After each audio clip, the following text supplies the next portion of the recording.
पंकजरता संवेद कला स्वादिता हे मामोद सुसार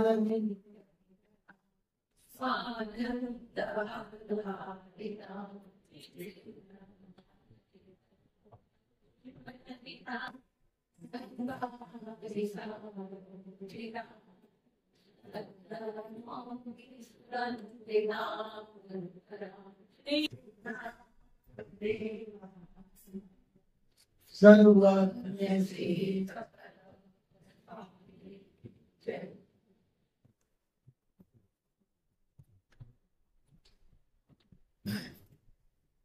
स्वामी श्री चक्रधरांच्या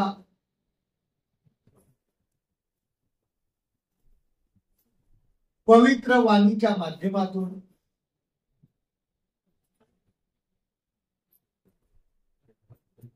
केसराज बास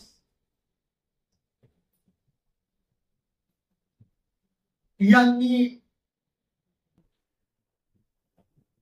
स्वामींच्या संबंधाला गेलेल्या जेवढ्या वस्तू आहेत त्या प्रसन्न रूप वस्तूच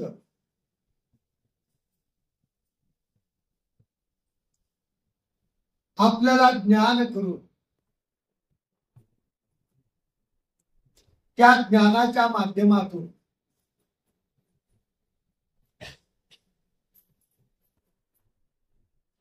परमेश्वराच्या साध्यापर्यंत पोहोचण्यासाठी दिलेलं साधन म्हणजे प्रसाद ठेव।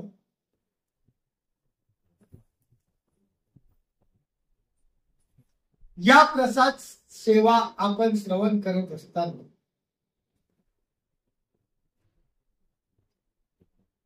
अनेक प्रकारच्या स्वामीच्या संबंधाने पवित्र झालेल्या वस्तूंचं ज्ञान आपल्याला जात।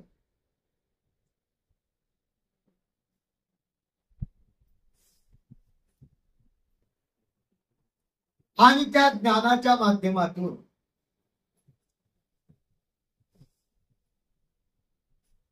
आपण चिंतन करत आहात। त्यापैकी आपण काल आलो होतो धातूपर्यंत, जेतुल्या धातूशी संबंध झाला। तेतुल्याशी माझे कापूस, पोसला, रोम, चर्म आणि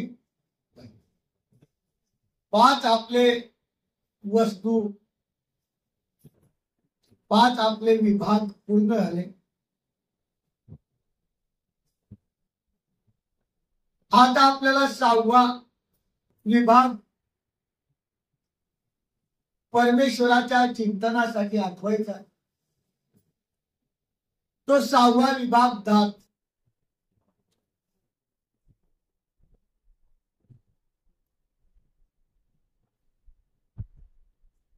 दात म्हटलं की आपल्या समज उलट्या होऊन जातात। आपण दात म्हणजे आपल्या तोंडातला दात समजतो।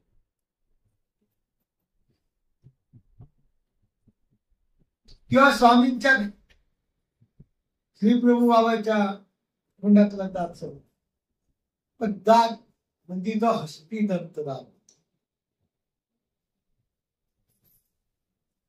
हातीचे दात खूप मोठे मोठे राहतात आणि त्या दातांपासून अनेक प्रकारच्या वस्तू आजही बनवल्या जातात।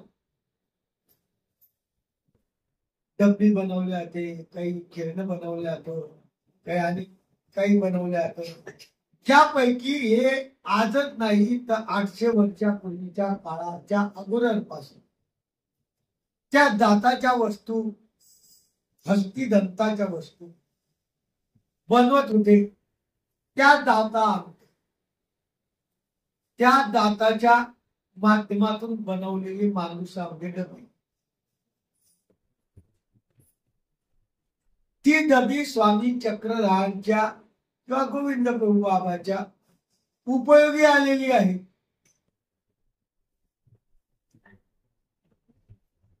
त्या दातामध्ये काय आहे?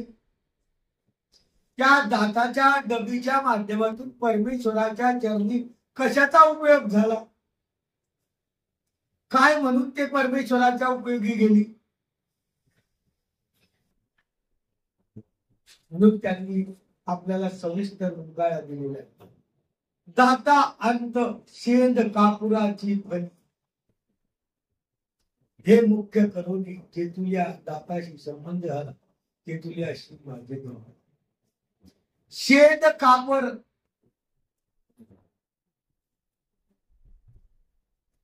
कापूर उदय भास्कर कापूर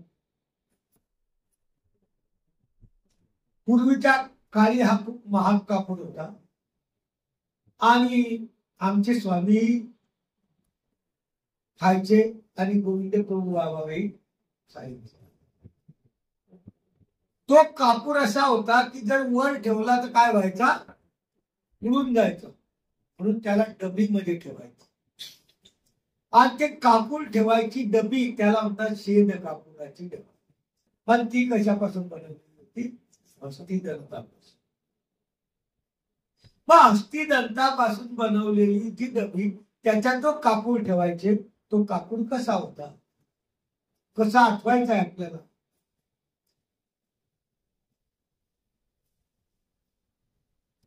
गोविंद प्रभू बाबाचे लीळा याला साक्षी देतात.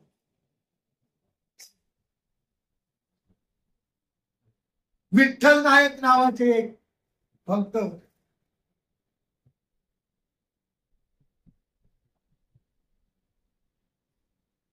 स्वामी तिथे गेले आणि स्वामींना कापूर खाण्याची इच्छा झाली. गोविंद प्रभू बाबाला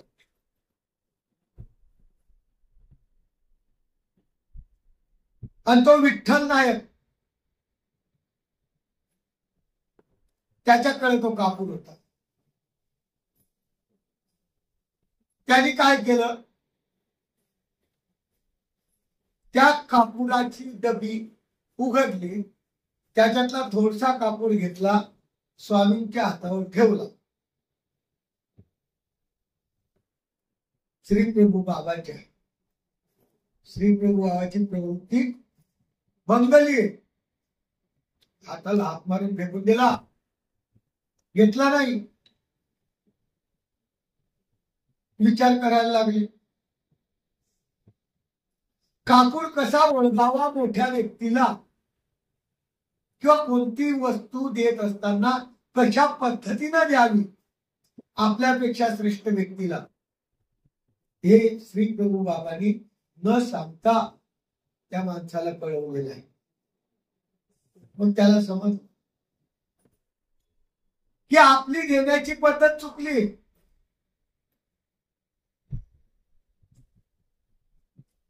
आपली पद्धत चुकलेली आहे. मग त्यांनी त्याच्याबद्दल माफी मागितली आणि जी डबी होती, शेंद कापूर ज्याच्यात ठेवलेला होता, ती जी डबी होती, ती डबी श्री प्रभू बाबाच्या समोर धरली आणि श्री प्रभू बाबांनी हाताने त्याच्यातला कापूर उचलला आणि खाल्ला. आता माझा हे एक लीळा आपल्याला प्रमाण देते शेंद कापुराची. सांगायचं तात्पर्य या लीळेच्या माध्यमातून आपण शिकायला पाहिजे. आपण जेव्हा काही कोणती वस्तू अर्पण करतोय, देतो आहे, आपल्याकडे कोणी श्रेष्ठ व्यक्ती आले तर आणायची पद्धत कशी आहे? किंवा चहा आणताना बरोबर त्या ट्रेमध्ये कपबशी घेऊन नाही जायचं. काय आपल्याला सवय राहते, काय राहते की डायरेक्ट हातामध्ये कपबशी घेऊन जातो. ही पद्धत किंवा चहा येते, आता तुम्ही पाहतात ना गरम, ती पद्धत, त्या पद्धतीच्या माध्यमातून देणं हे त्या पात्राच्या ठिकाणी योग्य राहतं आणि त्या पात्राच्या ठिकाणी योग्य केल्यानंतर ती क्रिया आपल्याला पूर्ण लागते. श्री प्रभू बाबाला त्यांनी काय केलं नाही, आपण काय करतो, चहा पिल्यानंतर कोणी अभ्यागत आल्यानंतर चहा पिल्या किंवा शोप असतो, आपण त्याच्या हातावर देतो का नाही? हातावर नाही द्यायचं. ते जे आपलं पानपुळा वस्तू आहे तेच त्यांच्या समोर करायची, जे लागेल ते घेतील, नाही लागेल, कारण आपण देताना त्या पुढच्या व्यक्तीला किती लागतं ना काय लागतं हे तुम्हाला प्रवृत्ती माहीत आहे का? आणि गोविंद प्रभूजी त्याच्यामधून काय आली, प्रवृत्ती भंग झाली, म्हणून गोविंद प्रभू खोकून घेतले आणि नंतर त्यांनी नवीन जर पूर्ण केली तर त्याच्यातून श्री गोविंद प्रभू नखाच्या माध्यमातून जो लागतो तो घेतला. ही एक पद्धत आपल्या श्री प्रभू बाबांनी आपल्या समोर केलेली आहे. म्हणून आपण हा आदर्श जेव्हा केव्हा तुमचे नातेवाईक येतील त्यांचा विषय नाही आहे,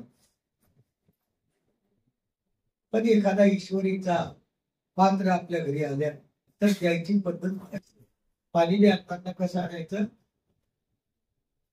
त्याच्यात आणायचं, चहाही आणताना कसं आणायचं त्याच्या माध्यमातून आणायचं. म्हणजे कसं आहे की देण्याची पद्धत, देण्याची जी व्यवस्था ती आहे आणि त्या पात्राला ते पाहून, ती क्रिया पाहून त्यांचं अंतःकरण संतुष्ट होतं.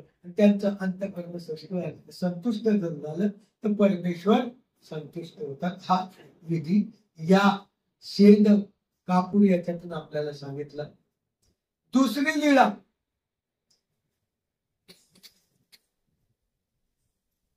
श्री प्रभू बाबांचा मुक्काम राजमठामध्ये असताना दररोज त्यांना कापूर लागायचं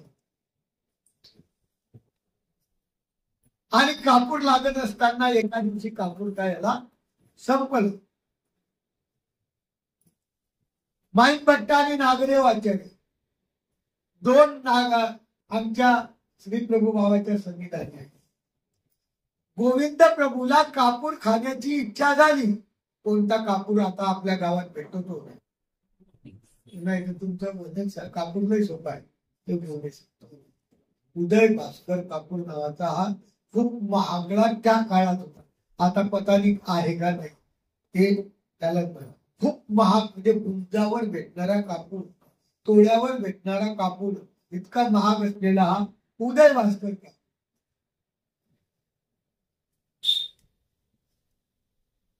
श्री प्रभू बाबाला प्रवृत्ती झाली. वृद्धपूरला न भेटणारी वस्तू किंवा त्या विदर्भात न भेटणारी वस्तू आणि श्री प्रभू बाबाला तर इच्छा आली काय असो मला दे. गोविंद प्रभू बाबाचा प्रवृत्ती अशी जी वस्तू लागली ती त्या काळी. आता माईन भट्टानी आणि नागदेव आचार्यानं विचार केला त्या कापूर भेटतच नाही, आता काय कर.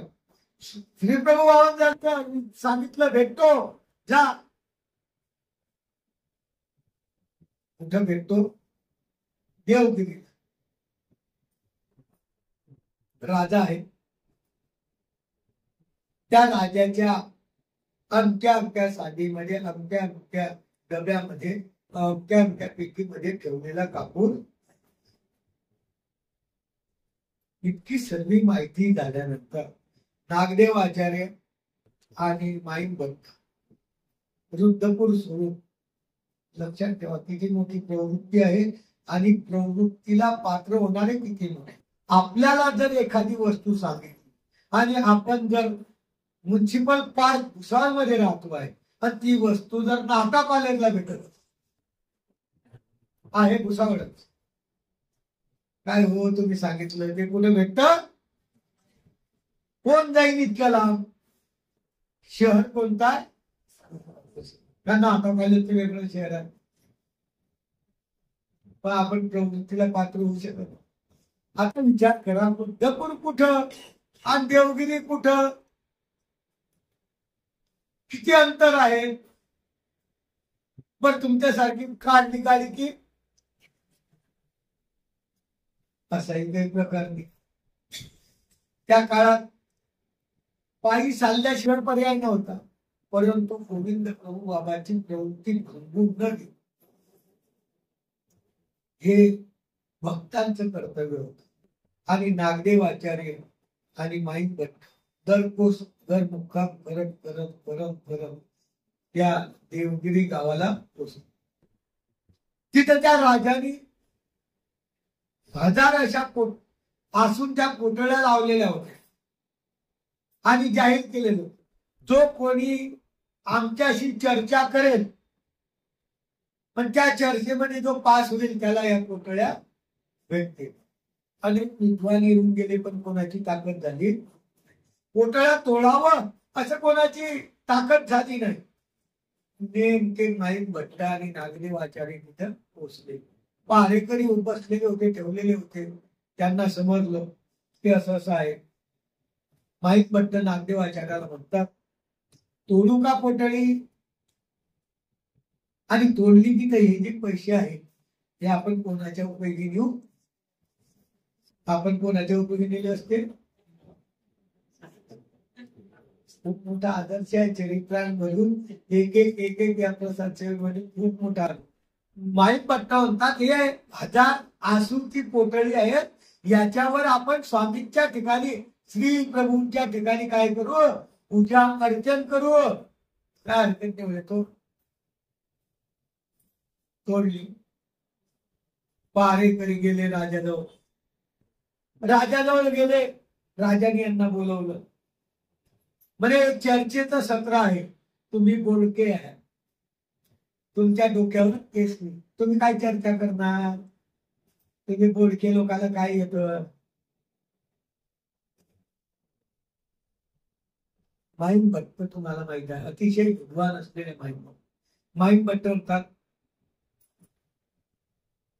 अहो बोलक्या आणि केसाचा जर विचार केला तुम्ही तर ज्याला केस आहेत त्याच्याशी जर चर्चा करायची असती तुम्हाला ते एखाद्या सामान्य वनिताशी चर्चा करा.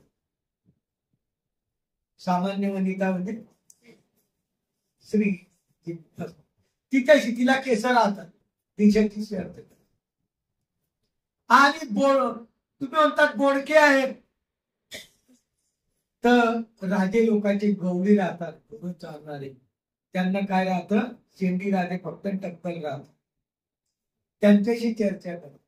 केसाशी आणि टकल्याशी चर्चेचा काही एक संबंध हा माही आहे. करा याच्याशी चर्चा. तुम्हाला माहित आहे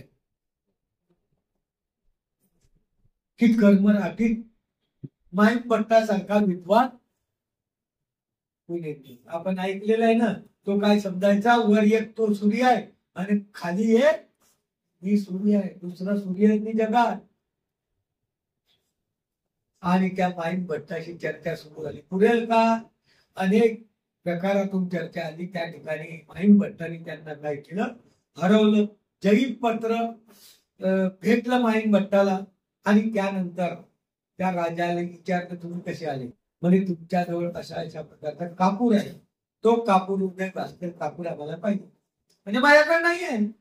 त्यालाही लक्षात नव्हतं, त्याच्याजवळ असून त्याला माहित नव्हतं. तो म्हणे माझ्याकडे नाही आहे. तो म्हणे आहे अमक्या अमक्या ठिकाणी, अमक्या अमक्या सांगेमध्ये अमकी पेटी आहे आणि त्या पेटीमध्ये कापूर. त्याला वाटत आपल्या घरात असलेलं इतकं कोपऱ्यातली वस्तू हे सांगू शकता? तुम्हाला कसं काय माहित होणे? त्यालाही आठवलं मग की आपण ठेवलेला आहे, पण तो काय होता? ठीक आहे. आमच्या राहुलांनी आम्हाला सांगितलंय, त्यांना कापूर सेवन करण्याची प्रवृत्ती आलेली आहे, त्यामुळं त्यांना तो कापूर पाहिजे आणि त्यांनी आम्हाला पाठवलेला आहे. तो राजा म्हणतो, ठीक, कापूर देऊ आम्ही तुम्हाला. आमची एक अट आहे, प्रत्येक ठिकाणी नियम व अटी.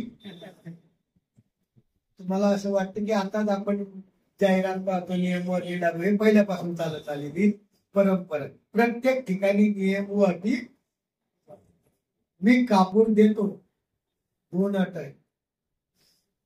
1 तोळाभर, 1 गुंजभर माझा कापूर जो आहे तो तुम्हाला फुकट न्यावा लागेल.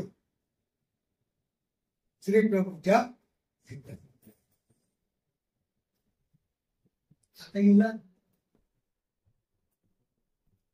तो कापूर काहीतरी 15 टक्के काहीतरी 15 त्या काळात एक गुंदभर इतका महाग भेटायचा तो इतका असलेला महाग कापूर त्यांनी एक तोळाभर काय केला की माझ्यातर्फे नेसाल तर मी तो कापूर तुम्हाला देतो.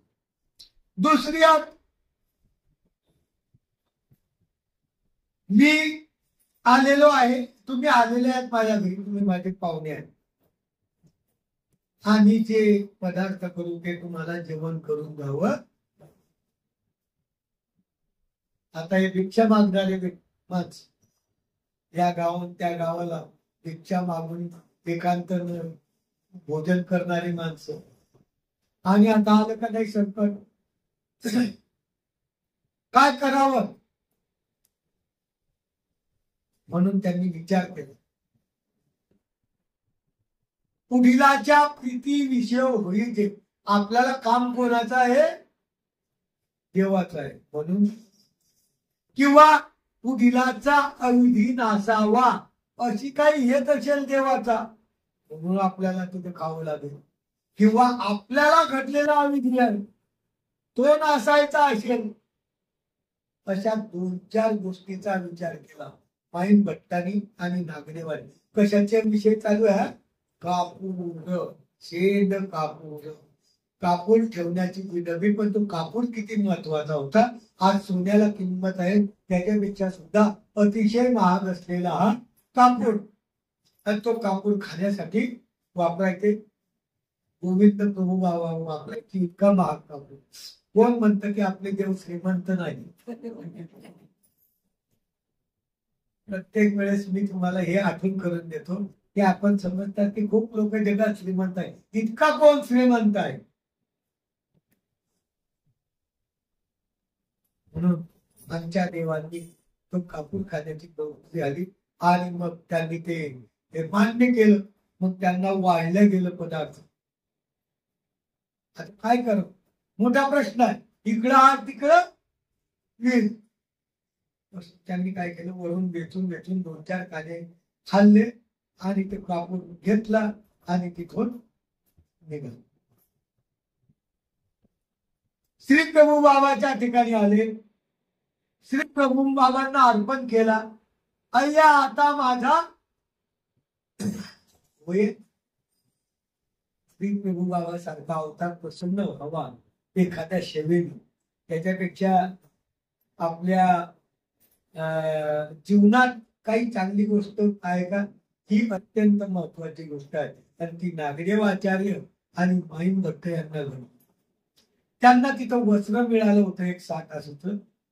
थोडकं पुढं त्या चरित्रात उल्लेख आहे. 7 आसूचं वस्त्र मिळालं होतं.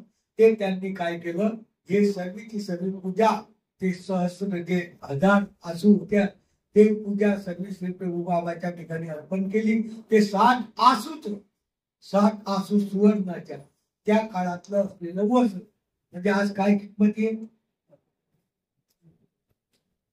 काय किंमत आहे. आता आसू किती ग्रॅमची होती हेही सांगता येणार नाही. आसू म्हणजे पैसा, सोन्याचा नाव. ते 7 आसू म्हणजे ते वस्त्र किती महाग असावं, कजरीमध्ये जाऊन विचारून घेता की 7 आसूचं वस्त्र आहे का तुमच्याकडे, काही सापडलं म्हणजे किती महाग वस्त्र असावं. ते वस्त्र माईन भट्टांनी श्री प्रभूंच्या ठिकाणी अर्पण केलं, ती पूजा केली. गोविंद प्रभू बाबांनी ते वस्त्र पांघरलं म्हणे आणि पांघरून फिरायला लागलं. पण माणसाचा विचार अंतःकरणातला थोडासा कलुषित होतो. काय कलुषित होतं, काहीच वाईट नव्हता विचार, आपल्या अंतःकरणात बी तो विचार येतो. आपल्याला त्या माध्यमातून ज्ञान केलं, कलुषित काय विचाराला. माईन म्हणतो तुम्ही किती भाग्यवान आहे की माझं वस्त्र श्री प्रभू बाबाच्या ठिकाणी. आपण बी म्हणतो बरे क्रिया करतात, मी इतकी सुंदर क्रिया केली त्यांच्या, म्हणजे तुमच्या क्रियेपेक्षा ते काय सगळे न्यूनतम आहे असं आपला भाव राहतो. आणि नेमकी माईन भट्टांनी अंत करणार ती प्रतिक्रिया कोणाला बोलून सुद्धा दाखवलेली, फक्त कशात केली, अंतकरणात व्यक्त केली. आमच्या श्री प्रभू बाबांनी ते वस्त्र सोडल्याचं कसं चिखलात गेले आणि ते तुळवलं. सर्वे बसलेले विचार करायला लागले.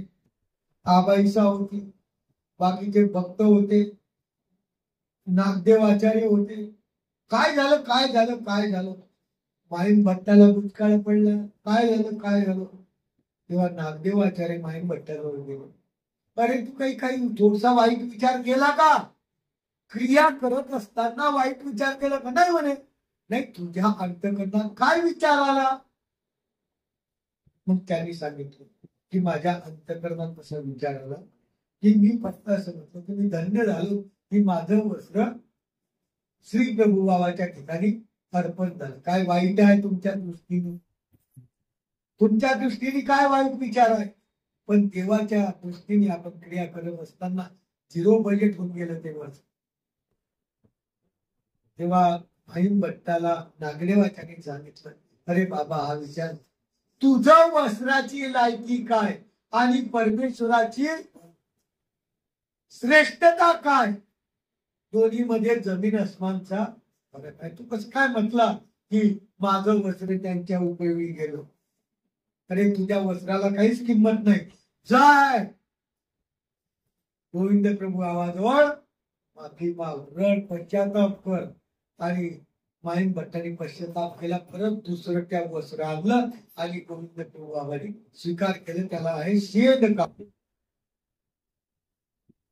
या शेण कापुराच्या माध्यमातून आपल्याला हे दिन आठवताना आपण सुद्धा जीवनामध्ये जेव्हा जेव्हा क्रिया करू, अन्नदानाची, वस्त्रदानाची की आणि कोणत्या दानाची, तेव्हा फक्त हा विचार करायचा की मी ही जी वस्तू अर्पण करत आहे हे माझी तुच्छ आहे. हे ईश्वरा समान राजकुमार आहे, ईश्वरीचे राजकुमार आहेत. ही वस्तू यांनी स्वीकारावी अशी माझी पूर्णपणे लायकी. किती जण विचार करतात हा? पंगत असली की सगळ्या भुसावळला माहित पडत माझी काय आहे. माहिती नाही पडायला पाहिजे. काय घेणं आपण करतो कोणासाठी? साधन दात्यासाठी.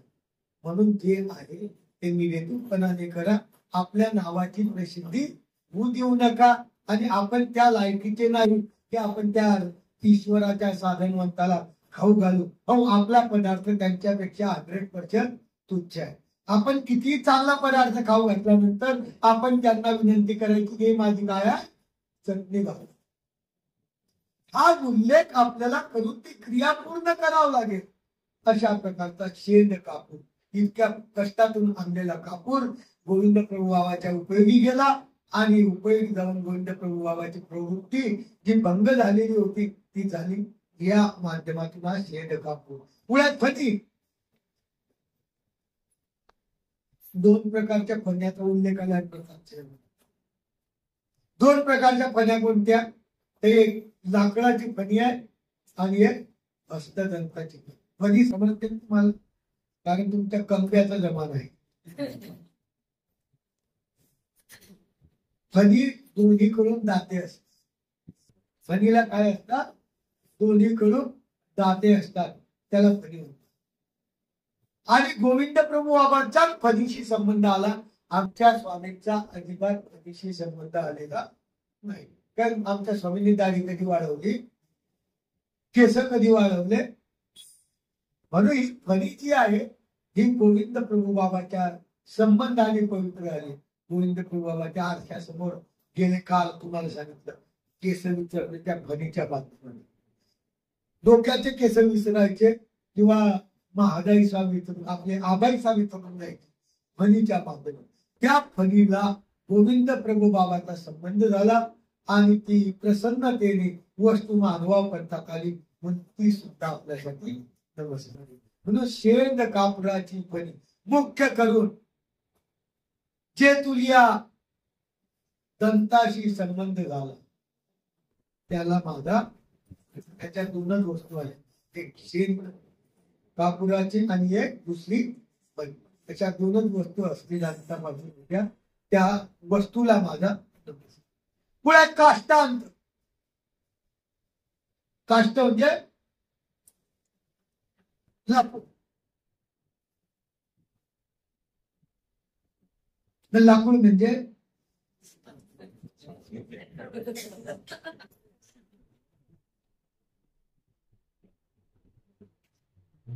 लाकूड म्हणजे लाकूड.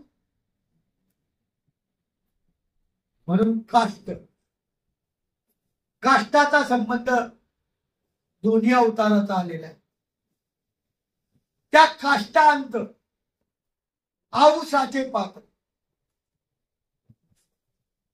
औसाचं लाकडाचं पात्र होतं.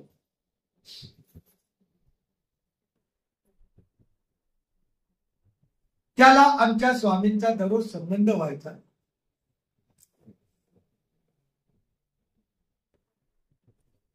आणि त्या पात्राच्या माध्यमातून संबंध झाल्यामुळे जेव्हा गोविंद प्रभू बाबाच्या काळातही तिचं पात्र होतं, त्याला गोविंद प्रभू बाबाचाही संबंध व्हायचा.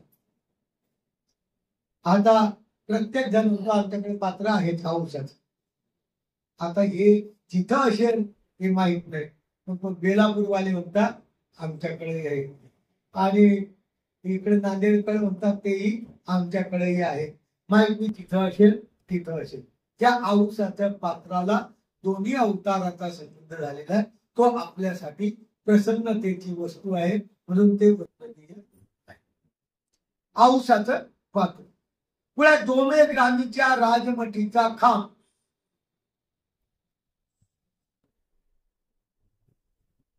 डोमेग्रामीच्या राजमठीचा खांब. डोमेग्रामला आपण सर्वांनी बघितलेलं आहे, पण जुना डोमेग्राम तुम्ही काय पाहिलेलं? कारण 800 वर्षापूर्वी 3 मठ होते, पण ते कशा पद्धतीने होते हे माहित नाही. नंतर त्याचा जीर्णोद्धार होऊन आता जे झालं होतं ते जुनच होतं. त्याच्या आधीचं डोमेग्राम कसं होतं ते आपल्या फक्त तत्वज्ञानाच्या दृष्टीने आपण विचार करून सांगू शकतो. आता त्याच्याही पलीकडचं झालं डोमेग्राम.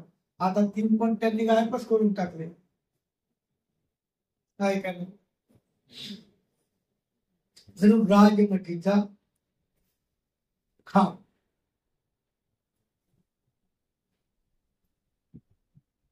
प्रल्हाद बाईसाचं चरित्र आहे.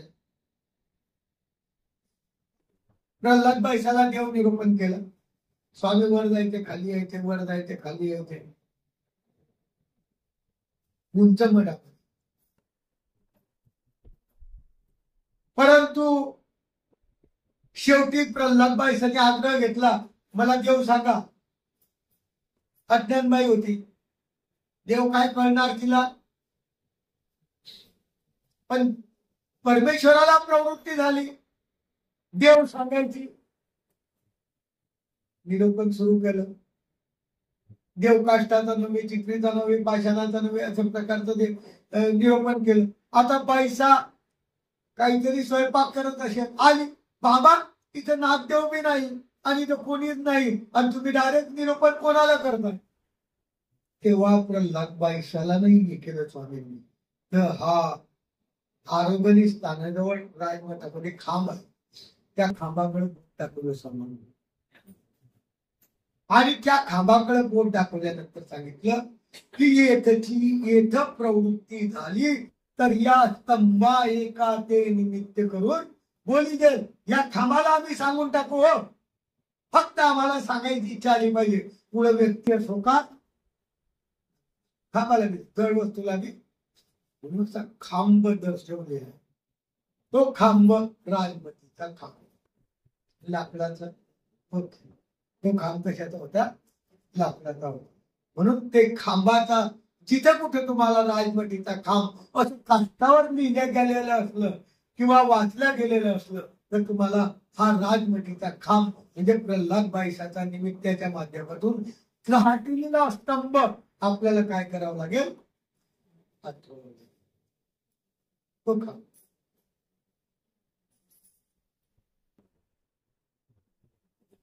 पुढे डोमेग्रामीच्या राजमठीचा उंबरवट.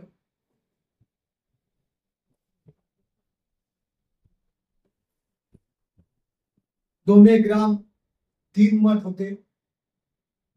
एक पूर्वाभिमुख, एक उत्तराभिमुख आणि एक दक्षिणाभिमुख असे 3 मठ स्वामींच्या काळात 3 दिशेला आहेत.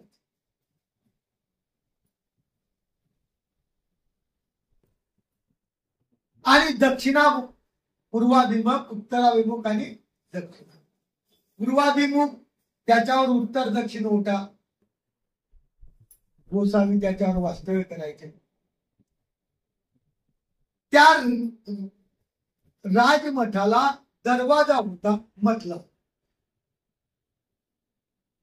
त्या दरवाजाला उंबरवट होता लाकडाचा. 2 प्रकारचे उंबरवट आहेत. एक दुसरा दरवाजा होता बाहेरचा, त्याला दगडाचा असेल एक, व हा आपल्याला कशाचा करायचा, लाकडाचा. आणि या उंबरवट्याच्या माध्यमातून आपल्याला आठवायचं आहे की नागदेव आचार्य शाळीचे 4 मास्तर भीतरी निदती उंबरा उशी शेकर. उन्हाळा पावसाळा तर बाहेर निदती उंबरा, तो असलेला उंबरवट. तुम्हाला माहितच आहे त्या उंबरवट्याला स्वामी नागदेवाचार्य उशा करून उशेला करून झोपायचे. स्वामी चक्रधर सकाळी 4 वाजता उठायचे. इखित खाकर येते कोण व्हायचं, आपले स्वामी. आणि जागी कोण व्हायचं, नाही हो, बाईसा व्हायचं. बाईसा सुद्धा नागदेवाचार्य माझ्यासारख्या झोपायचे. बाईशे सुद्धा गरीब. आपण आता आपल्या घरात झोपलेलो आहे, अलाराम लागला तरी बी आपल्याला जाग होत नाही. ते इखित खाकर येतो. खाकरा बरं कोण उठत, म्हणजे बाईसाची झोप देवासाठीच होती. नुसती इकडे खाकरला उठत बाईसा सुद्धा गरीब होत. करून पहा प्रयत्न घरी. तुमच्या घरच्यांना सांगा तुम्ही इकडे खाकरा मी लगेच उठून नाही, त्याला जाग येणार नाही. खाकरायला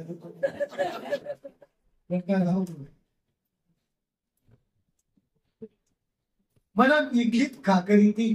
आणि स्वामी उठायचे, ती उपान्न द्यायची. पण त्या उंबरवट आपल्याला आठवायचं आहे की ज्या उंबरवट्याच्या माध्यमातून सतत स्वामी चक्रधरांचा नागदेवाला निमित्त करून संबंध झाला.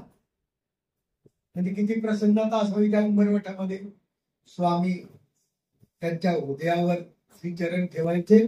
त्या उंबरवट्याला दररोज त्याचा काय व्हायचा, स्पर्श व्हायचा. आणि तो उंबरवट प्रसन्नतेने, खूप माया कृपा आणि प्रसन्नता मनोधर्माने आपल्या सामर्थ्याने परिपूर्ण होता. तो उंबरवट स्वामी निघून गेल्यानंतर तसाच होता. पण स्मृतिस्थळ तुम्ही जर वाचलं तर स्मृतिस्थळात आपल्याला त्याचा उलगडा येईल. कारण स्थान वंदन करावं. तुम्हाला वाटेल देवाने आपल्यालाच विधी दिला, परंतु प्रथमता स्थान वंदन करायला सुरुवात केली नागदेव आचार्य स्मृतिस्थळ.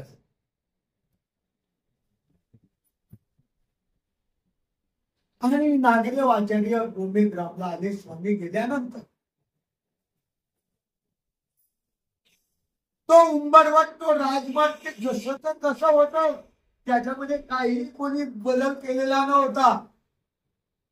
आणि नागदेव आचार्यांना वाटलं हा उंबरवट दुसऱ्याच्या उपयोगी चालला जाईल, म्हणून हा उंबरवट नागदेव आचार्यांनी काढला. आहे का नाही, तो उंबरवट काढला, सुतार बोलवला आणि दुसरा उंबरवट. आणि त्या उंबरवट्यापासून मालवा पंथात काही वस्तू बनवल्या. पातुरले म्हणतात, छोटीशी एक मोठी होती, जे नागदेव आचार्यांकडे सतत राहायची, वंदन करायची. आता तुम्ही म्हणतात की पूर्वजांनी काही विशेष नमस्कार केले नाही कुठं. आता हे स्मृतिस्थळच सांगतोय. आता हे स्मृतिस्थळच सांगतो. यांनी काढलं, दररोज वंदन केलं, असं त्याच्या स्मृतिस्थळात उल्लेख आहे. म्हणजे आपण पाहिलेला नाही. मग ती स्थळातली पातुंगली कशाकरता काढली? प्रेक्षणीय म्हणून वंदन करण्यासाठी काढली का नाही? आणि ती पातुंगली बनवली गुंठेकर पीडित आहे. ती पातुंगली त्या उंबरवट्यापासून बनवलेली आहे. त्याच्यात काही वस्तू बनवल्या, त्याच्यात गाठा बनवल्या असाही उल्लेख. त्या उंबरवट्यापासून बनवलेल्या, म्हणजे तुम्हाला फक्त उंबरवट आठवायचं नाही यात, आपल्याला देवपूजेत गाठाही येतो. गाठा समजतो ना, माळी रात अशा गाठ्या मणी राहतात त्याच्या नागदेव आचार्यांच्या काळात केलेला गाठा असेल एखाद्या पिढी. काष्ट आहेत, काष्ट तर इतके आहेत. कारंजेकर पिढीत काष्टाच्या पेट्या द्यायचो आपण, केल्या का नाही केल्या माहित नाही, पण काष्टाच्या पेट्या सगळ्यात जास्त मानवा पद्धत कारंजेकर पिढीत. ते काष्ट सर्व हे आहे. राजमतीचा उंबरवट असेल, खांब असेल, पूर्वजांनी या मोठमोठ्या पिढ्यामध्ये बनवून ठेवलेलं आपल्यापर्यंत नमस करण्यासाठी आलेलं म्हणतात. त्याच्यामध्ये हा राजमठीचा उंबरवट आठवताना तो उंबरवट तर आठवायचा, पण त्याच्यापासून नागदेव आचार्यांनी बनवलेल्या ज्या वस्तू त्याही कशाचा आहे? उंबरवटाचे आहे. म्हणून ते आठवताना आपल्याला त्या ठिकाणी काय आठवावं लागेल? कोणाचा? राजमठीचा उंबर. नवा माचा जुना माचा हे गोविंद प्रभू बाबाच्या संबंधित आहे. दोन्ही. गोविंद प्रभू बाबा शक्यता खाटवर बसायचे. तुम्ही पहा तिथे तिथे उल्लेख आहे, तिथे खाटवर बसायचे. खाट म्हणजे दोरीची नाही, नवारची खाट राहायची. नवार समजते ना? नाही,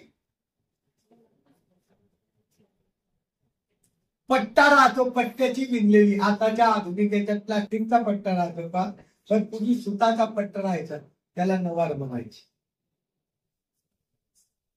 त्याची ती खाट विणलेली राहायची. नवा माचा जुना माचा. जुन्या माच्यावर गोविंद प्रभू बसू बसू वरखडू वरखडू तुटलीच सांगता येत, कारण गोविंद प्रभू बाबा कधी सरळ बसत नाही. गोविंद प्रभू बाबाच्या खाटवर बसायचे, चादर टाकायचे भक्तजन. त्या चादरीवर कधी कमलाचा फुल असतो ना, ते काय करायचे, ओरखडू चादर फाडून टाकायची. म्हणून त्या काळातल्या भक्तजनांनी काय केलं? चर्माची गादी तयार केली. चरम गादी म्हणजे चामड्याची गादी तयार केली. किती वर खळली तर ते फाटत नव्हते. म्हणून त्या खाटवर खाट नवा मासा जुना माचा. जुना माचा तुटल्यानंतर माईन भट्टांनी किंवा भक्तीजनांनी केलेला नवा माचा, या दोघांचाही संबंध गोविंद प्रभू बाबाशी आला. त्याच्यामुळे ते वंदनीय झालं, आणि वंदनीय झाल्यानंतर आपल्या परंपरेत ते आलं. म्हणून नवा माचा जुना माचा. माचडी.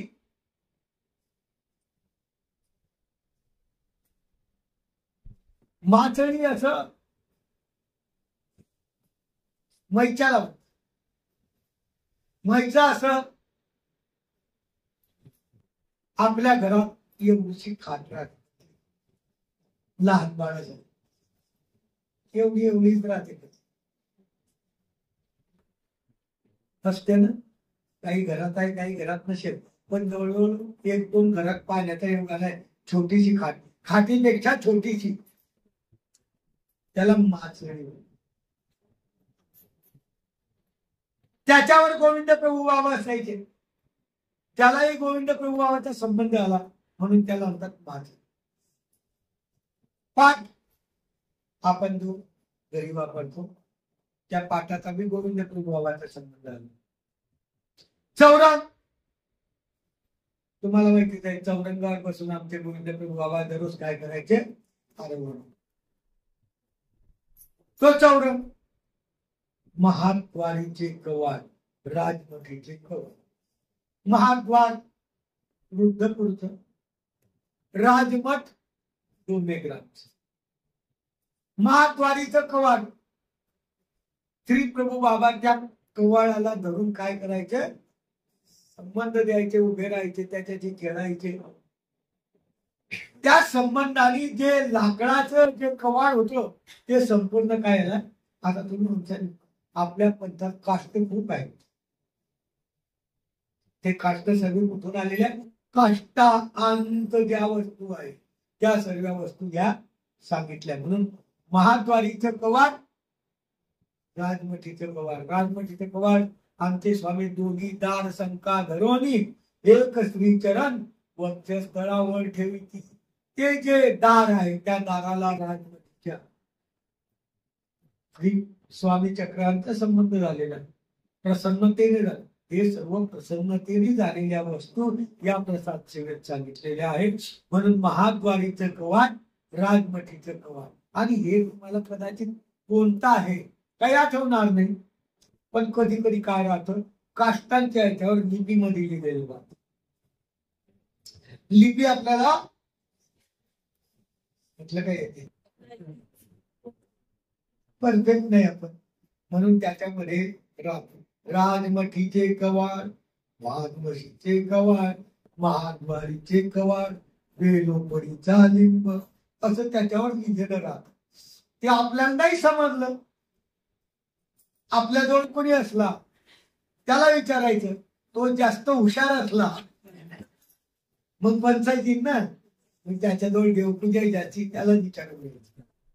हे सगळ्यात नाही तर आपल्या जवळ त्याला विद्वानाला विचारलं की तो आणि दुसरं काही सांगू, तो आपला कमीपणा दाखवणार की मला माहित नाही म्हणून काहीतरी सांगूनच घेईल. त्याच्यापेक्षा अन्यथा ज्ञान प्राप्त करायपेक्षा ज्याच्याजवळ ज्याचं वर्णन आहे त्याला जे शब्द विचारून घ्यायचा आणि ते आठवायचं काही अर्थ नाही.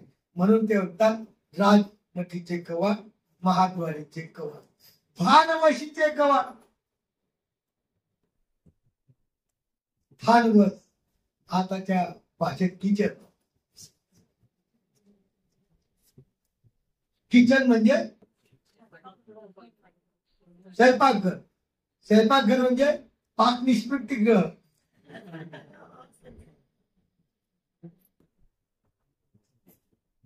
म्हणून गोविंद प्रभू बाबाच्या काळात असलेलं भानवशीचं पद, नवचंडी देवती पोरी बसलेल्या होत्या, गोविंद प्रभू आले, त्या भानवसाच्या तिथं स्वयंपाक चालू होता, दरवाजा उघडला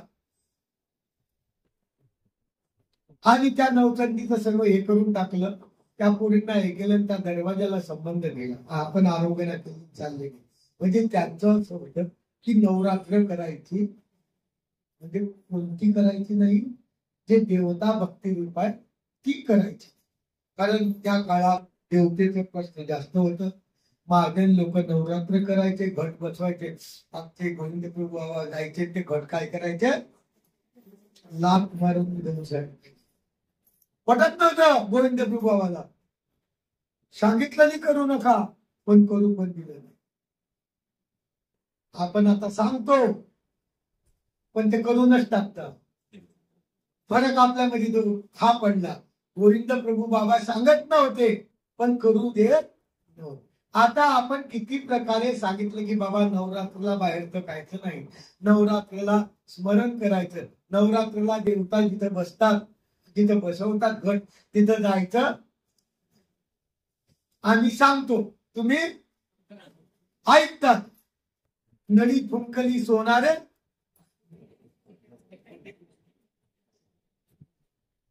सांगायचं तात्पर्य अशी कंडिशन आहे. म्हणून गोविंद प्रभू बाबांनी जे कर्तृत्व केलेलं आहे ते न सांगतात, आता सांगूनही ऐकत, म्हणून ते फार वर्षित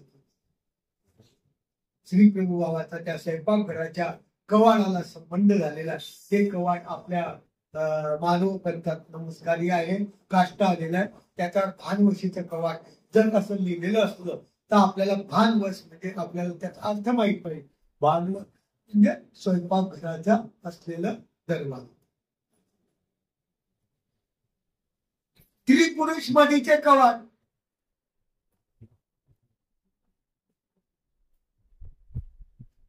गोविंद प्रभू बाबाचा संबंध राजमठात होता. राजमठ म्हटला की आपल्याला रुद्रपूर आठवत, परंतु राजमठ म्हटल्यावर रुद्रपूर आठवत तर आताचा आठवता. आता जे महाद्वार आहे त्याला आपण काय म्हणतो, राजमठ. खरा राजमठ तो नाही.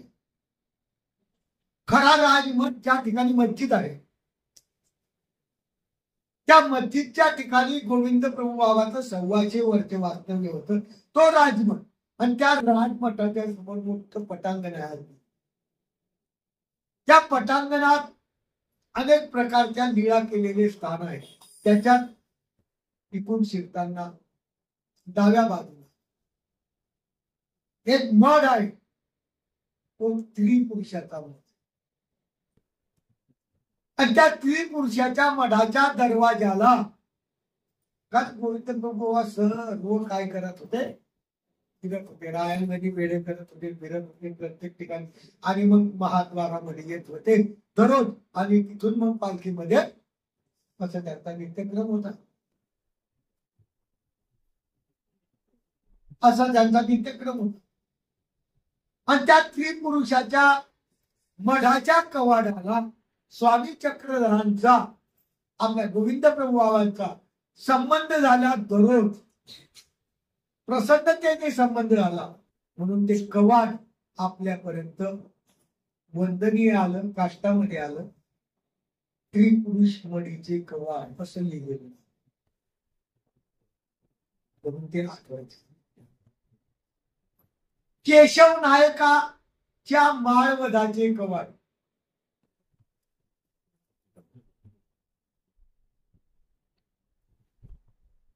केशव नायक गोविंद प्रभूबाच्या काळात असलेला एक भक्त. गोविंद प्रभूबाची प्रवृत्ती कोणत्या वेळेस काय होईल, कधी होईल, काहीच सांगता येत नव्हते. आमचे स्वामीजी सूत्रात सांगतात, ने देगा श्री प्रभूची प्रवृत्ती कवने वेळा कवना जीवा, काही देती का न देती हे आम्हालाही माहिती. हातात अडी घेतली, चुरगळली, तिला काय दिलं का देणार का नाही देणार हे आम्हाला त्यांच्या प्रवृत्तीलाच माहिती. म्हणजे परमेश्वराला दुसऱ्या अवताराला त्यांची प्रवृत्ती कळत नव्हती. असा असलेला आमचा गोविंद प्रभू बाबा होता. एकदा केशव नायकाच्या कोठ्यात गेला.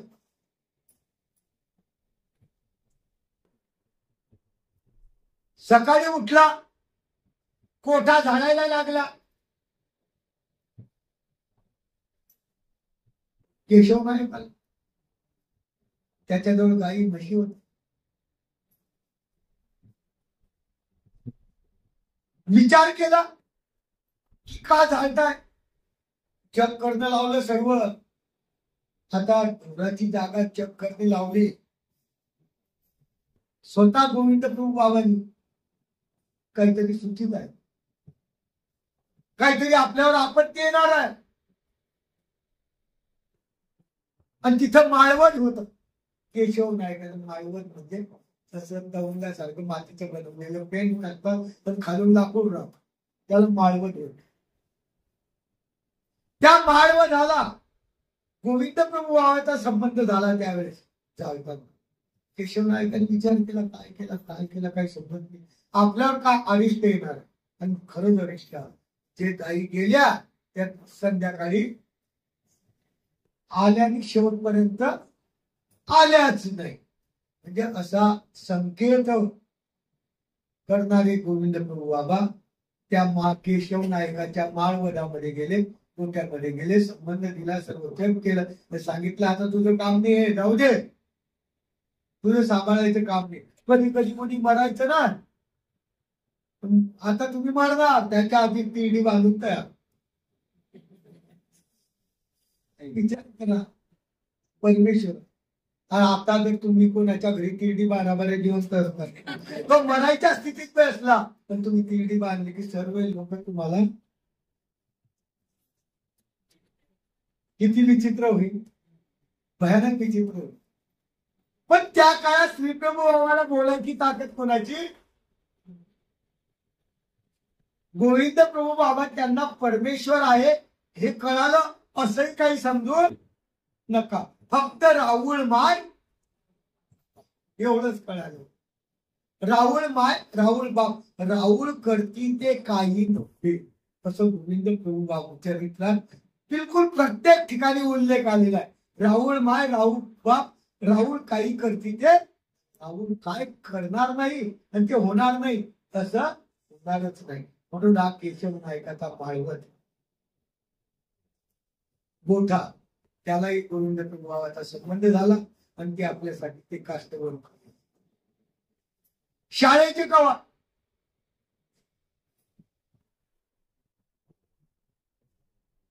आता शाळा म्हटली की तुम्हाला जिल्हा परिषदची माळवती किंवा म्युन्सिपल हायस्कूल किंवा नागपूर कॉलेज सगळं काय शाळा. पण पूर्वीच्या काळात त्याला शाळा न म्हणत होते. शाळा म्हणजे एखाद्या वाड्याच्या समोर असलेली मोकळी जागा, पटीशाळा म्हणजे मोकळी जागा, घराच्या समोर असलेलं पटांगण, त्याच्यावर छत दिलेलं राहायचं, जसं पडवी म्हणतो आपण, त्या पडवीच्या उपलक्षणी मोठी जागा त्याला काय म्हणते? शाळा. पटी शाळा सिन्नरला आहे पहा. आणि राजपथात आहे बाहेर ती होती ती सर्वपती शाळा, त्याला शाळा पटी शाळा. आमच्या स्वामींच्या काळात राजमठाच्या समोर जेवण झाल्यानंतर आमचे स्वामी चक्रधर वेढे करायचे. वेढे म्हणजे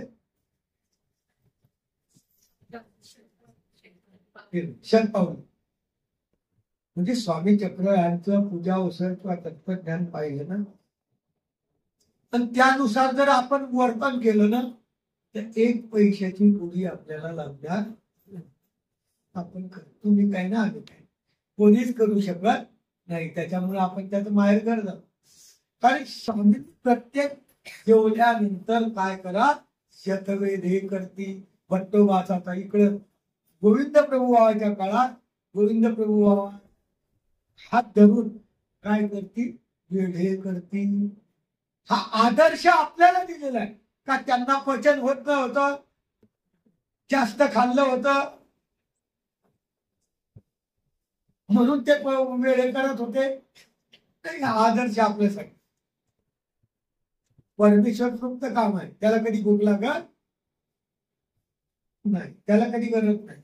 म्हणून त्या शाळा, त्या पट्टी शाळेच्या माध्यमातून जे जे अवतार वेढे मारत होते, हे दोनच अवतार आपल्याला उपलब्ध झालेले आहेत वंदन करण्यासाठी.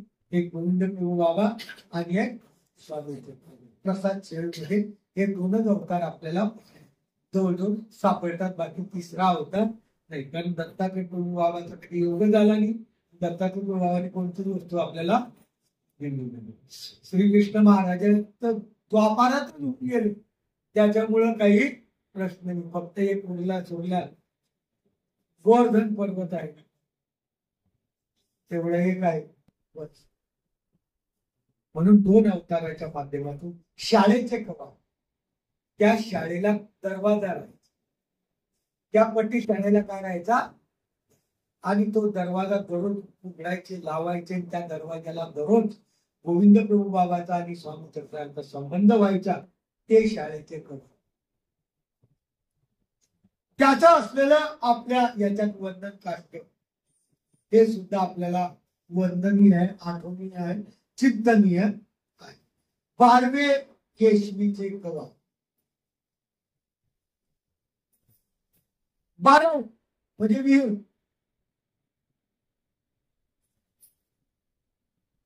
आणि त्या विहिरीच्या जवळ घर होतं बनवलेलं केशव नायकाचं. त्या केशव नायकाच्या विहिरीवर स्वामी जायचे, तिथं दरवाजा मध्ये बसायचे, त्या दरवाजाला संबंध द्यायचे. केशव नायक म्हटलं की फक्त गोविंद प्रभू बाबा. आणि त्या केशव नायकाच्या त्या बारवीच्या जवळ असलेलं जे कवाड होतं म्हणजे दरवाजा होता, त्या दरवाजाला जो स्वामींचा संबंध झाला, पुन्हा पुन्हा पुन्हा पुन्हा संबंध झाला, ते काष्ट मानवा पंथात आलं. त्याला म्हणतात आज बारवीच्या केशवाचे कवाड. असं बऱ्याच काष्टांवर हे वेगवेगळं आजही लिहिलेलं आहे. आपल्याला वाचता आलं नाही तर आपण कोणाला इथून घ्यायचं, इथून पुढे की आपण असं ऐकलेलं आहे. मग ऐकलेलं आहे ते कुठलं आहे, ते कुठलं आहे, मग ते चिंतन करायसाठी, स्मरण करायसाठी सांगितलेले हे प्रसाद सेवक म्हणून बारवे केशवीचे कवाड. नेऊर गावीचे बाळाने.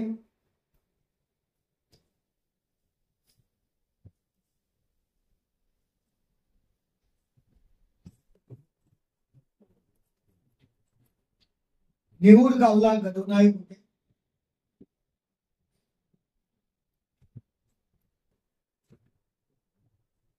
आणि नेऊर गावला असताना स्वामींचा मुक्काम, तिथे घर,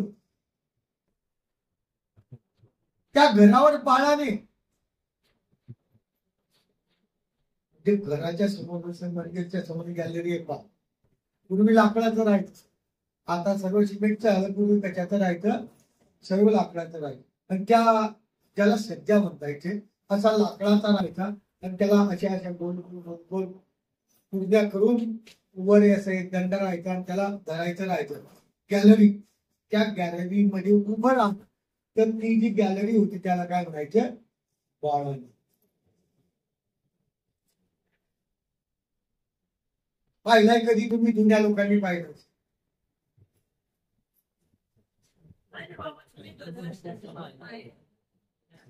पण यांनी पाहिलं.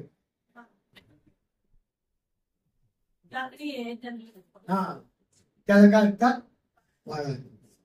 आणि आमच्या स्वामी चक्रांचा याला, आमच्या स्वामी चक्रांचा नेऊर गावला असताना, कारण गोविंद प्रभू बाबा नेऊर गावला गेलेले, स्वामी चक्रांच्या संबंधाने पवित्र झालेले बाळाने.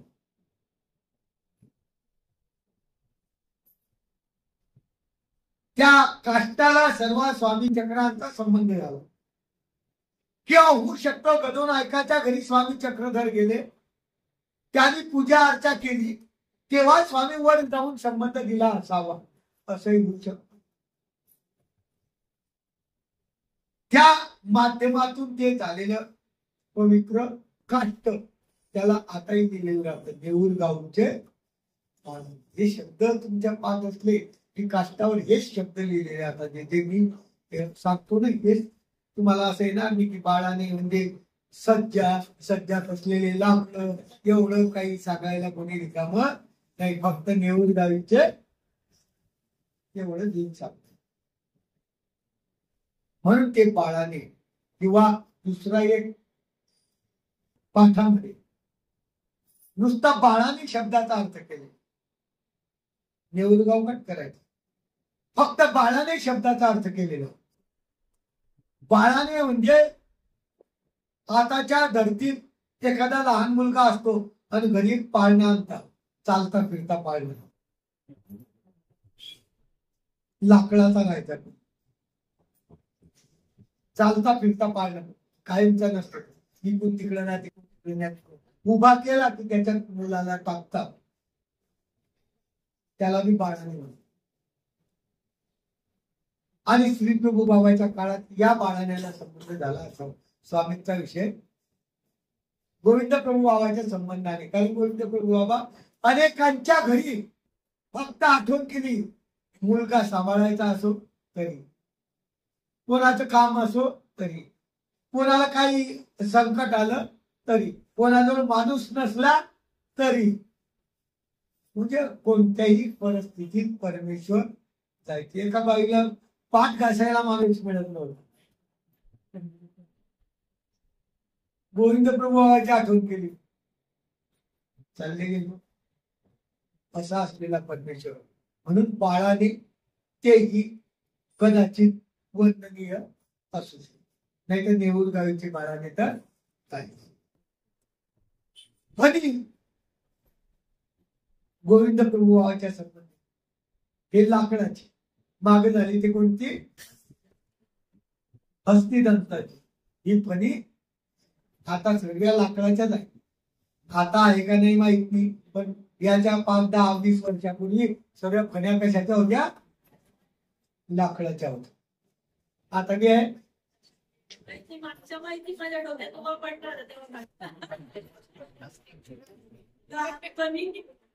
आता सर्व जमाना कशाचा आला फायबर प्लॅस्टिक. प्लॅस्टिक म्हणजे खूप श्रेष्ठ आताच्या काळात पाहिजे असो ते जे करतील ते कशाचं करतील.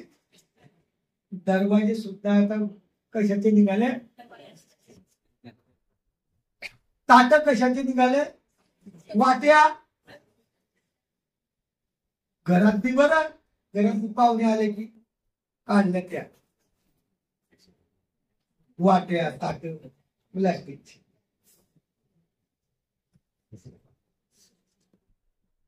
म्हणून ते म्हणतात नेऊर आपली फणी ती असलेली लाकडाची गोविंद प्रभू बाबाची केस विसरायची दाढी विसरायची ती असली ती फणी तिला गोविंद प्रभू बाबाचा संबंध झाला. कारण प्रत्येक वस्तू सांगत असताना एक सांगतोय की याला श्री प्रभू बाबाचा संबंध झालेला आहे म्हणून प्रसन्नतेचा झालेला आहे म्हणून आपल्याकडे ते वंदनीय आहे. नाही तर सर्व ऐकून केसांनी कशाकरता सांगितलं केस विसरायचे तर दुसरी बाई विसरत होती मग गोविंद प्रभूचं काय काम आहे. नाही गोविंद प्रभू बाबाचा संबंध ज्या ज्या वस्तूला आलेल्या तीच वस्तू किंवा स्वामी चक्रांचा ज्या ज्या वस्तूला संबंध आलेल्या तीच वस्तू मानवा म्हणतात वंदनीय म्हणून आलेली आहे. दोन्ही यमळ अर्जुन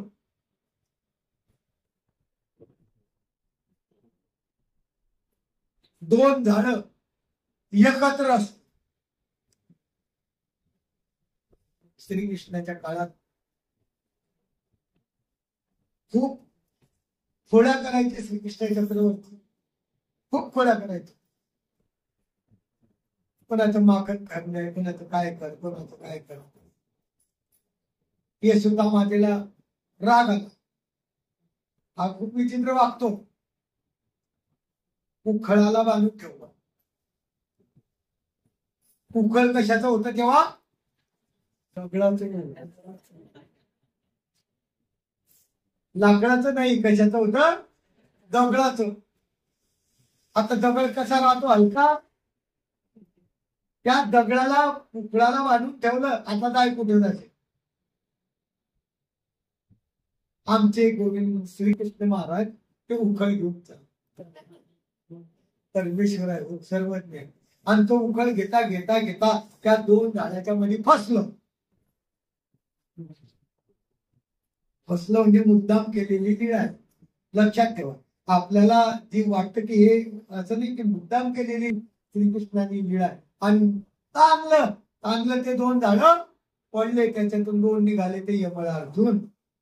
म्हणून यमळा अर्जुन तसे चरित्रात बी आलं डोमेग्रामला यमळा अर्जुना तळी स्वामींशी असं नसे. यमळा अर्जुन म्हणजे दोन झाडं एकत्र आहे. ते लिंबाचं असेल वडाचं असेल लिंबाचं असेल कौचं असेल आणि कशाचं पण कोणतेही दोन झाडं हळद किंवा वडाचं झाड आहे आणि पिंपळाचं झाड आहे असं समजायचं नाही. कोणतेही दोन झाडं ज्या ठिकाणी एकत्र आहेत त्याला काय म्हणतात यमळा अर्जुन. आणि या यमळा अर्जुनाला स्वामी चक्रधरांचा संबंध झाला. सिंहस्थळीला स्वामी तिथं यमळार्जुनाकडे आसन असेल आणि तिथं निरोपण करत होते. त्या यमळार्जुनाच्या माध्यमातून त्या लाकडाला स्वामी चक्रधरांचा आमच्या सर्वज्ञांचा संबंध झाला म्हणून ते मानवा पंथात काष्ट रूपाने आपल्याला वंदनीय झालं. आणि त्याच्यावर लिहिलेलं असतं यमळा अर्जुन. त्या काष्टावर काय लिहिलेलं राहतं यमळा. तुमच्या माहिती करता सांगतोय प्रत्येक काष्टावर असं वेगवेगळं लिहिलेलं असतं. त्याच्यामुळे आपल्याला वेगवेगळं लिहिलेलं असताना आपल्याला कशाचं काय आहे म्हणून एक सविस्तर सांगतो की यमळा अर्जुन म्हणजे जिथं स्वामी चक्रांचा दोन झाडाला संबंध झाला आणि त्या दोन झाडासाठी परमेश्वराने निरूपण केलं आणि ते झाड प्रसन्नतेचं होतं. त्याचं जे वंदनीय काष्ट आपल्या मानवा पंथात आलं त्याला काय म्हणतात यमळा अर्जुन. दोन यमळा दोन झाड एकत्र. हे मुख्य करू. याच्या पेटीत तर काही असेल, पण आमच्या केसरापासूनपर्यंत अतिशय प्रयत्नाने भेटलेल्या या वस्तू, जे याच्या पलीकडच्या वस्तू तुम्हाला माहित असतील असं म्हणणार नाही. कारण त्यांनी काही शब्द वापरला, हे मुख्य करून, म्हणजे अधिक काहीतरी वस्तू त्यांना माहिती त्या असाव्या. प्रत्येक ठिकाणी त्यांनी असं लिहिलेलं आहे, हे मुख्य करून. म्हणजे महत्वाची हे गोष्ट मुख्य करून, जे तुझ्या काष्टाशी संबंध झाला ते तुल्याशी माझे जितकेही काष्ट असतील याच्या व्यतिरिक्त अनादरणे जीव चुकीचा पुतळा, माझ्याकडून सांगण्याचं काही सुटलं असेल तसं केसराल भासवतात. म्हणून मलाही माहित नाही, तुम्हालाही माहित, म्हणून जिथं माहीतच नाही तिथं सांगायचं, जे तुझ्या काष्टाशी संबंध झाला. आता आपल्याला सर्व लिहिलेलं वाचता आलं नाही किंवा लिहिलेलंच नाही असं नव्हतं, काही काष्टावर लिहिलेलंच नाही, मग काय ठेवतात. म्हणून हे मुख्य करून जेवढे काष्ट आहे, जे तुझ्या काष्टाशी गोविंद प्रभू बाबा स्वामी चक्रधर दोन्ही अवताराचा संबंध झाला त्याशी माझे म्हणजे आपली तेही योग्यतेमध्ये, कारण माहितच नाही किंवा लिहिलेलंच नाही. जिथं माहित नाही, लिहिलेलं नाही, तिथं आपण त्याच्यावर विचार करू शकत नाही. आणि आपल्याला वंदन करायला भेटलं, लिहा माहित नाही, मग शेवटी हा पर्याय. जेवढेही काष्ट झाले तेवढ्यांना मुख्य करून आमच्या गोविंद प्रभू बाबाचा चोका, आमच्या सर्वज्ञांचं असेल, जिथल्या काष्ट असेल त्यांना जो संबंध दिला ते तुल्या काष्टाला माझा दंडक, म्हणजे त्याच्या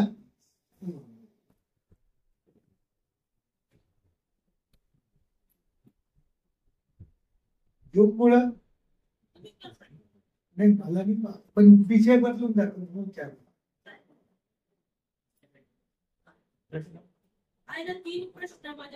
मग काय उद्या पाषाणाचं असं म्हणजे समजायला सोपं झालं. एकात जर 2-3 आले तर मग गडबड. मला काय सांगायचं,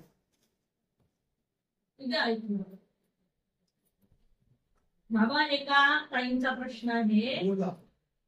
समजा त्यांनी रिक्षा घेतलेली आहे आणि त्यांच्या गावात आपले उपदेश वास्तविक मंडळी आहे, परंतु ती विकल्पना केलेली आहे. म्हणजे सध्या आपलं जे शंकराची भक्ती म्हणावा, तर तिथे भिक्षा घेतली तर चालेल का? पण जेव्हा भिक्षा मागतोय तेव्हा घर न निवडी भिक्षा ती जे ओळखते याच्या घरात, आता ते तुमचे नातेवाईक ते तुमच्याकडून झाले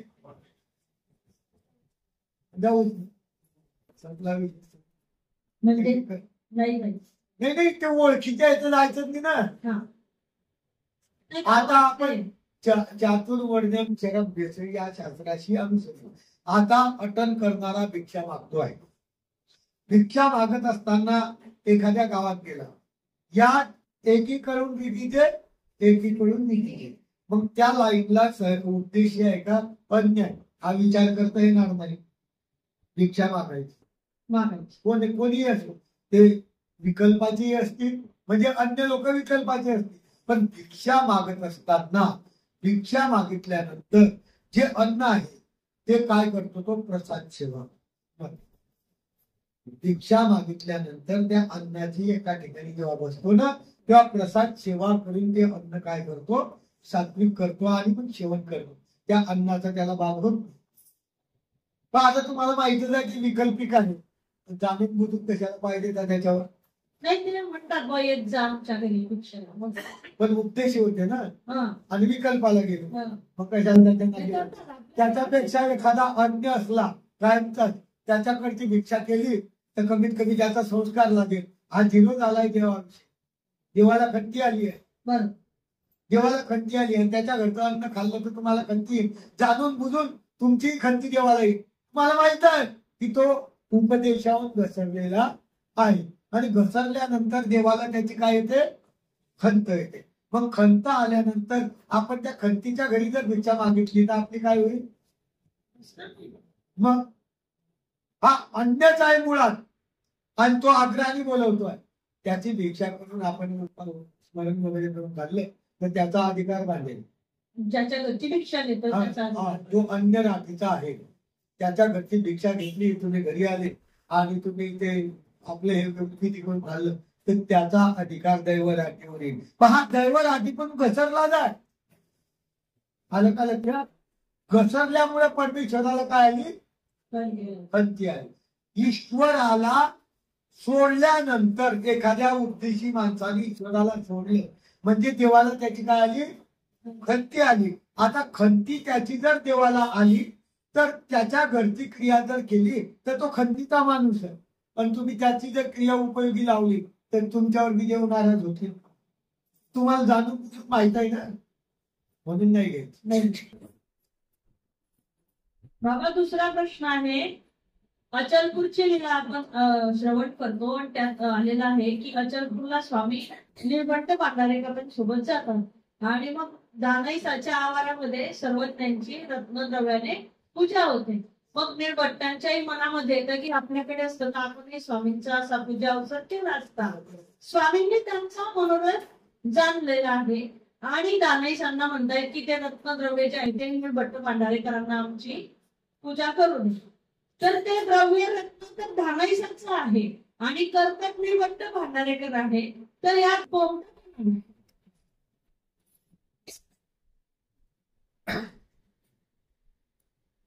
त्या चरित्र वाचताना तुम्ही जर बारकाईने वाचलं तुम्हाला कळेल. पहिलं द्रव्य भरून आणलं की भांडारेकरांची पूजा करायला गेलो तर ते म्हणतात नाही देवाचं करतो मी, माझ्याकडे द्या, मला पोहोचलं मी देवाचं करतो. म्हणजे त्या तिचा जो अधिकार होता ज्ञानियाचं भजन करावं ते तिला मोठं लागलं. पण त्याच्यानंतर ती ते भांडारे काळाचं झालं. भांडारे काळाने स्वामींचं केलं, स्वामींना करून. पण दुसरं त्याच्यातच वाचलं परत तिने दुसरं द्रव्याचं ताट करून तिचं मोक्ष तिला लागलं. ती बिले हुशार. ती 2 ताट आणले, आठवतं? पहिलं ताट आणलं, भांडारे कालन घेतलं, मग तिने दुसरं द्रव्याचं ताट आणून परत पूजा केली.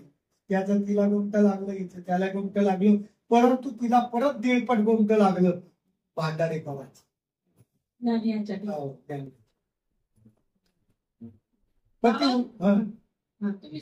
परत ती अतिशय हुशार राणी होती ना, पण तिला समजलं की आपण अर्पण केलेलं आहे, हे याला लागलं, आता आपल्याला काहीतरी लागावं म्हणून घरातून दुसरं ताट भरून आणलं आणि तिने स्वामींची पूजा केली.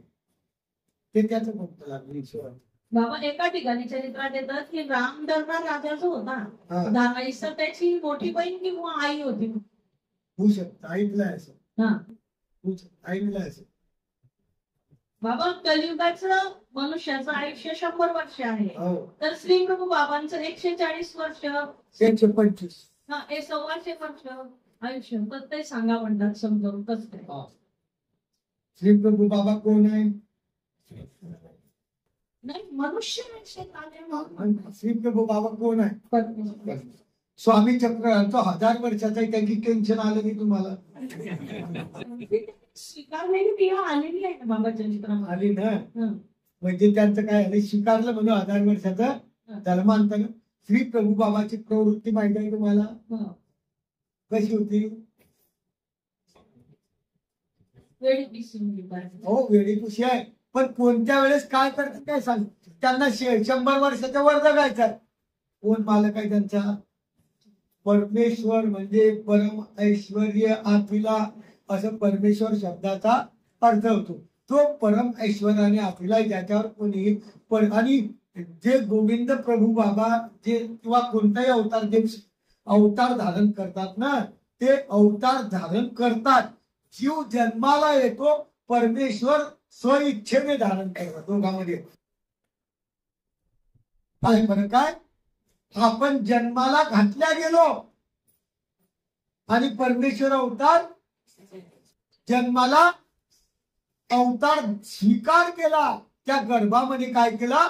स्वीकार आहे का नाही? गोविंद प्रभूंनी दवटण्याचा अवतार गर्भामध्ये काय केला? त्या जीवाला काय म्हणतात आपण ते.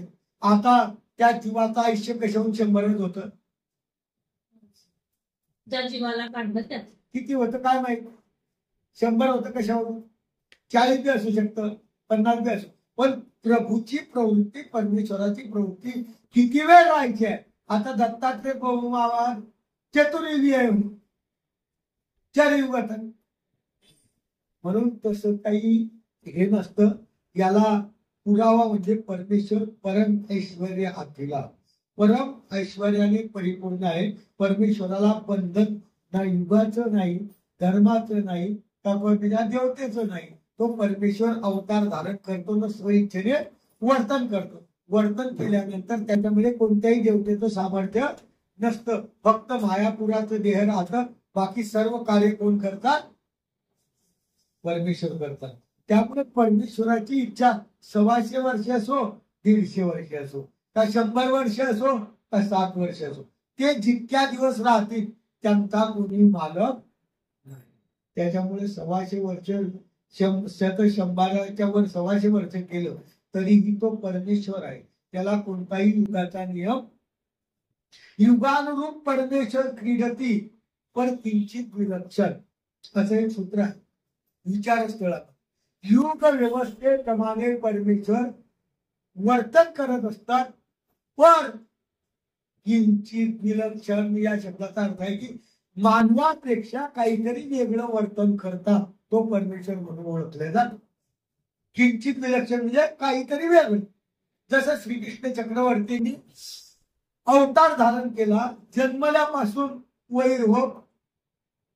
तुमच्या मुलाला नुसता साधा नाक दिसला तर टक्के पण एवढे मोठमोठे राक्षस त्यांनी काय केले? किंचित विलक्षण. आमच्या गोविंद प्रभू बाबांचं किंचित विलक्षण कसं? तर 125 वर्ष राज्य केलं हे तर जाऊ द्या, पण बालपण झालं की डायरेक्ट म्हातारपण झाले. तुम्हाला तरुण दिसले का? माझं कुठं गेली? जर शरीर स्वीकारले तर तरुण पण यायला पाहिजे होतं की नाही? 3 अवस्था आहे ना प्रत्येक देहात. गोविंद प्रभू तरुण पण दिसलं का? डायरेक्ट म्हातारे झाले. किंचित विलक्षण काही एक वेगळापणा असतो परमेश्वर अवताराच्या ठिकाणी. तो ओळखायचा. त्याला म्हणतात की युगानुरूप परमेश्वर पण किंचित म्हणजे काहीतरी वेगळं आहे.